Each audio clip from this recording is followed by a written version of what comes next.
Mesdames et messieurs, bonsoir et bienvenue dans cette édition d'information. Pour commencer, scène horrible à Kankan, un homme a tué sa femme ce jeudi par un coup de poignard. Bangali Traoré, c'est le nom du tueur. Selon les témoins, l'homme accuse son épouse d'infidélité, ce qui aurait conduit à une dispute entre le couple.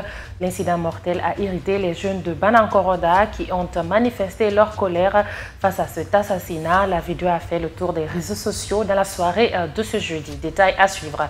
L'humanité a célébré ce 20 mars la Journée internationale de la francophonie, une occasion de se pencher sur les avancées, les difficultés et les perspectives pour la langue française à travers le monde. Cette journée arrive à un moment où l'OIF a enregistré le retrait des 3 pays de l'Alliance des États du Sahel.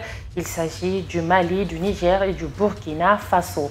Et puis, quelques heures avant le match du Sili national de Guinée, la Somalie, les sélectionneurs des 2 équipes ont animé un point de presse dans la salle de conférence du stade Félix Houphouët-Boigny en Côte d'Ivoire. Cette rencontre s'inscrit dans le cadre des qualifications pour la Coupe du Monde 2026. C'est tout pour les titres.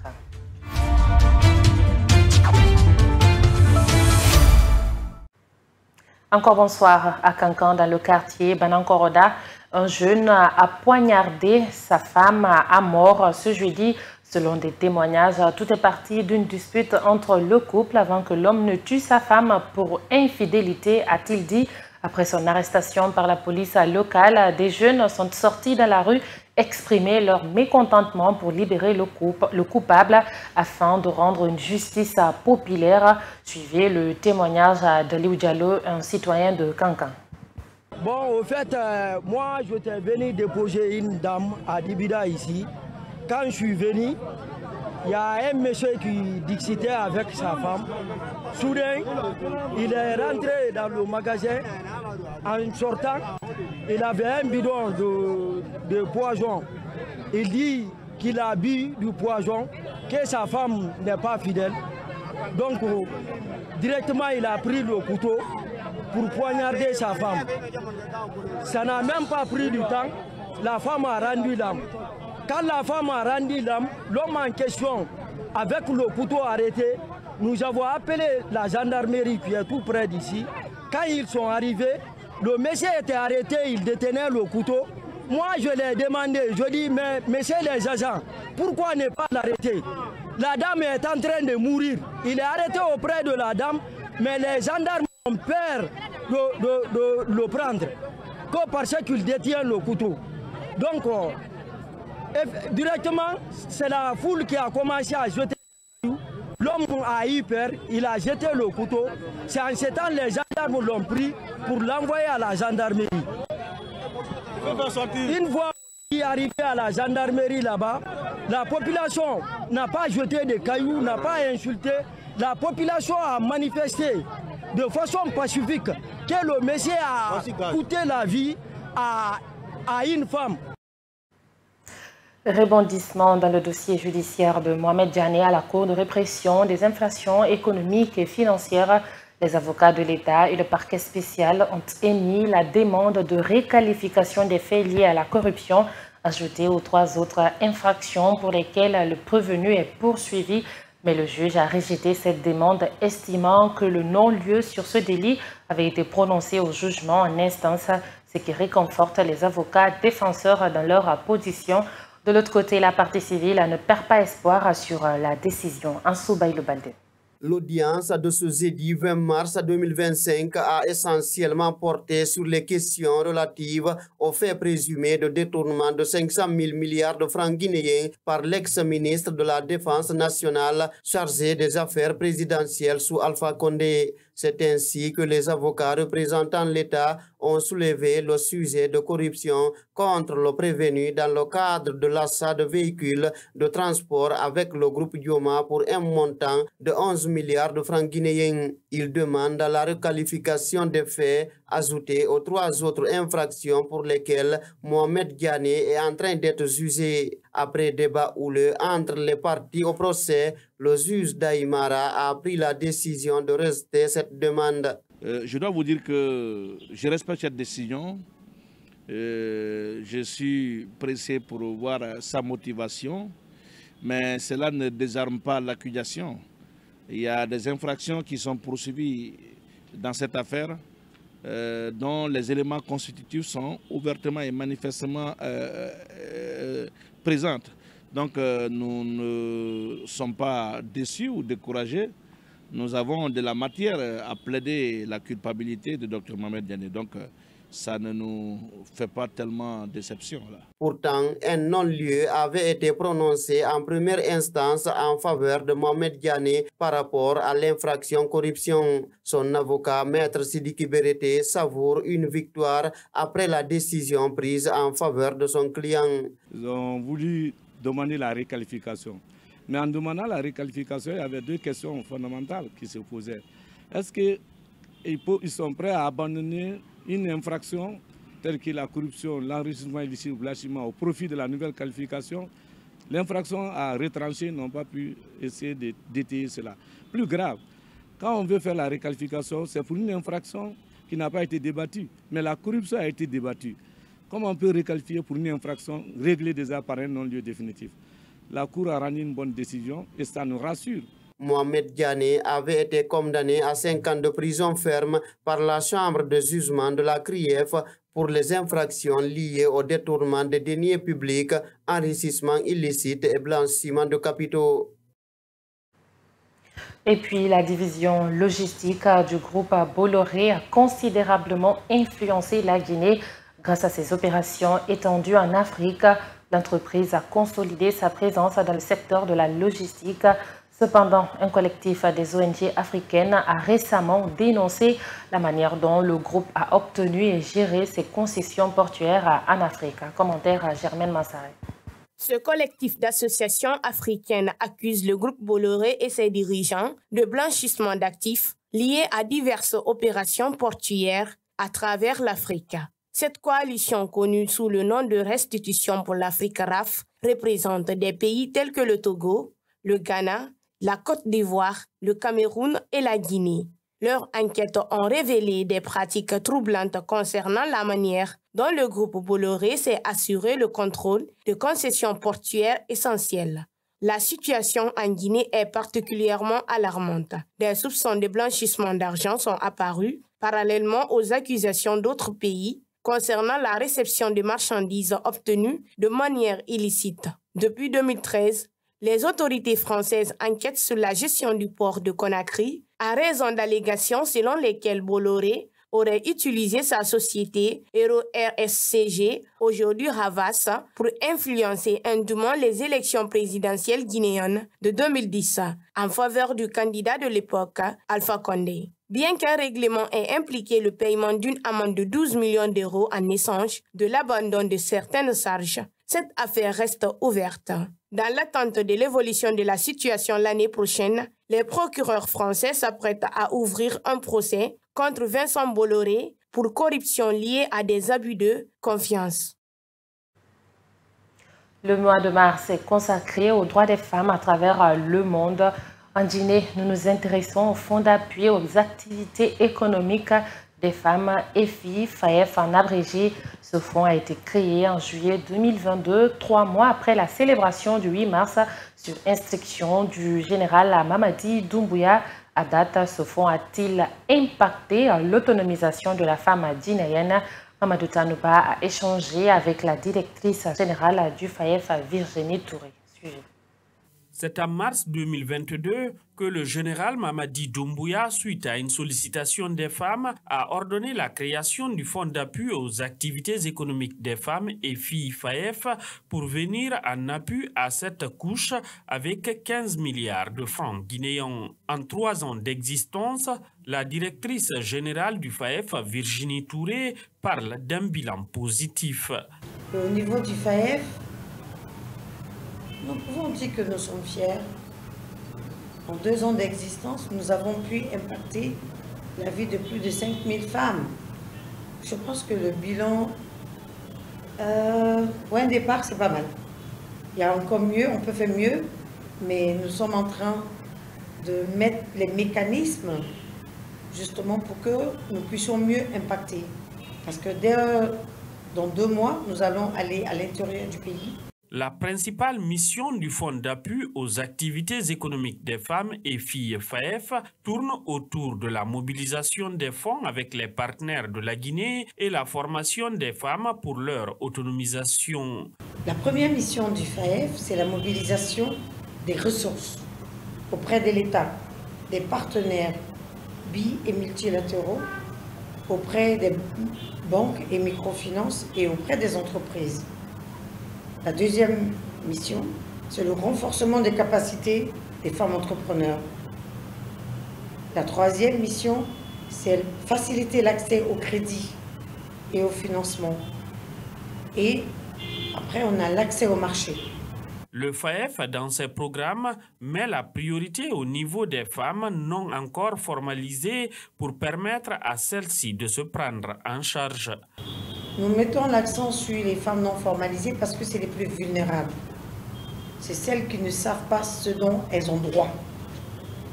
Donc ce qui fait que nous les encourageons, nous communiquons beaucoup avec elles et nous allons vers elles pour leur expliquer le mécanisme d'accompagnement que nous mettons en place pour elles.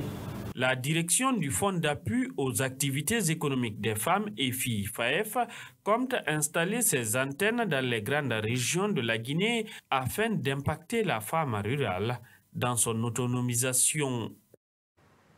Dans un autre cadre, le Mali a annoncé son retrait de l'OIF le 18 mars, rejoignant ainsi le Niger et le Burkina Faso.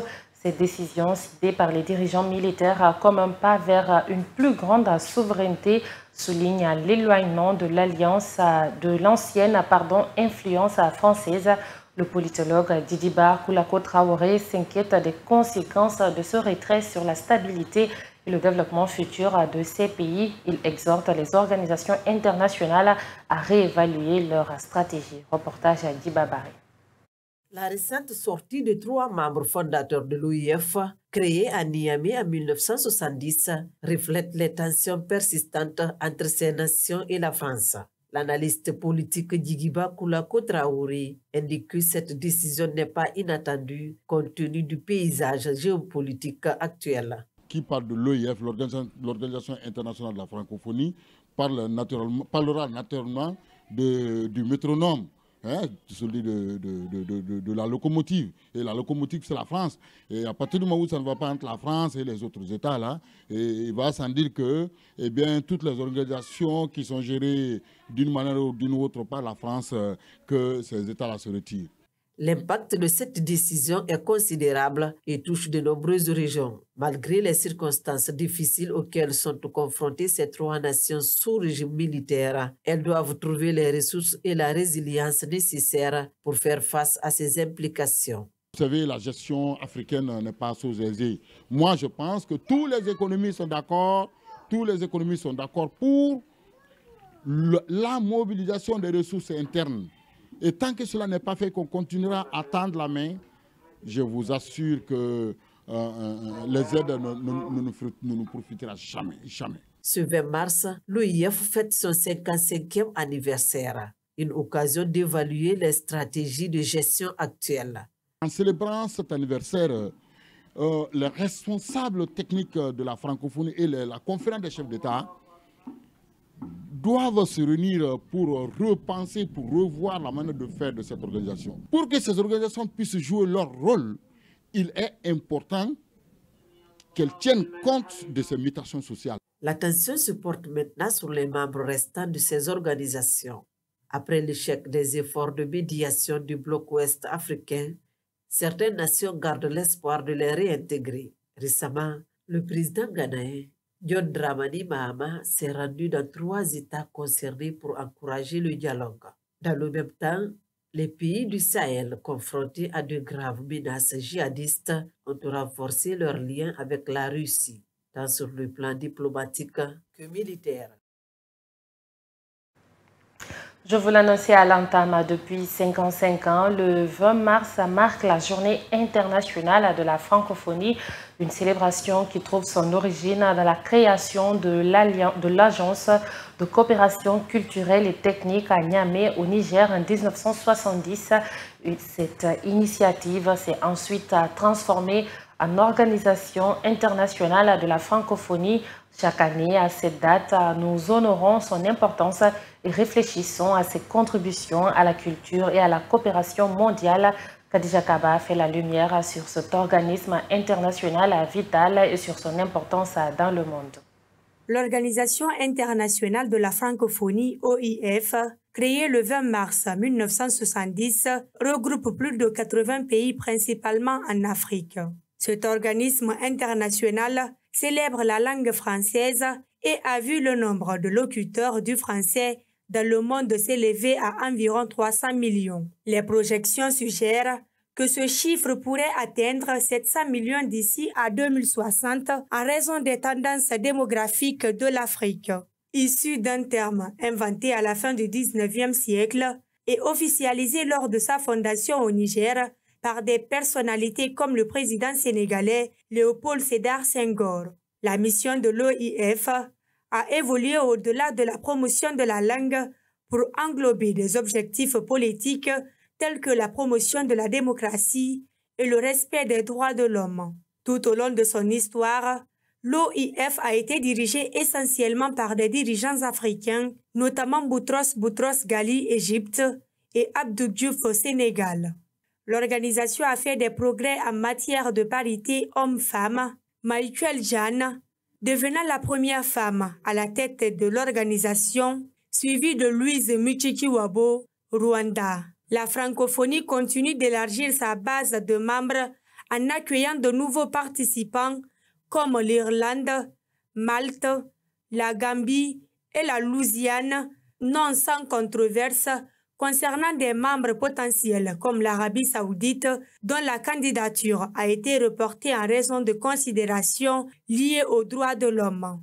Dans l'ensemble, ces développements reflètent un réseau dynamique qui s'engage non seulement en faveur de l'unité linguistique, mais aussi de valeurs culturelles partagées dans diverses régions. Place au sport. Un jour avant la rencontre entre le Sili national de Guinée et la Somalie, les entraîneurs des deux équipes se sont réunis en conférence de presse au stade Félix Houphouët-Boigny. Ce match crucial marque la 5e journée des éliminatoires de la Coupe du Monde 2026. Il suscite l'impatience des supporters et des experts qui analysent les stratégies et les dynamiques d'équipe. L'enjeu étant de taille, tous les regards sont tournés vers cette confrontation cruciale qui pourrait définir leur parcours vers la gloire du football. Amadou Major Diallo. Le sélectionneur guinéen Michel Bussier doit affronter la Somalie le 20 mars ici à Abidjan. Une équipe qu'on pense abordable dans cette poule. Elle a fait 4 sorties, 4 défaites. Mais malgré cela, le sélectionneur guinéen ne néglige pas son adversaire. Maintenant, il s'agit pour nous d'aborder le match dans le bon sens, de respecter l'adversaire et arriver à faire la différence. Bien sûr, ils ont perdu les 4 matchs, mais jamais par plus de 2 buts d'écart. Ils ont toujours marqué, ils ont marqué 3 fois sur 4 matchs. Donc ça veut dire que oui, c'est une équipe qui va défendre chèrement sa peau. Ils n'ont rien à perdre sur les matchs. Ils savent que la qualification, ce n'est pas leur objectif. La liste de Michel Bussier, on a constaté l'absence des joueurs cadres dans sa sélection et cette situation a suscité des débats en Guinée. L'entraîneur Michel Bussier a éclairci la lanterne à travers ce point de presse. Concernant Cédou, sa femme a une grossesse compliquée. Concernant Moriba et Mohamed, j'ai échangé avec ces 2 garçons. Globalement, ce sont des garçons qui ont besoin aujourd'hui de se focaliser sur leur rendement en club. Malgré ces 4 sorties, 4 défaites, le sélectionneur somalien est tout le temps optimiste. Il pense aborder cette rencontre par la plus belle manière. This is a football. Anything can happen. So they make a good result. If they make a draw. C'est une bonne question. Au football, on peut s'attendre à les résultats. Nous allons réajuster et mettre une équipe en place pour essayer de soit défendre un point, comme l'autre l'a fait, et même pourquoi pas gagner. Prochaine sortie de l'équipe nationale guinéenne est prévue le 25 mars à Kampala. Pour finir, un événement tragique s'est déroulé en mer Méditerranée où un bateau gonflable rempli de migrants a coulé ce mardi. L'incident a fait 6 morts et 40 personnes sont portées disparues.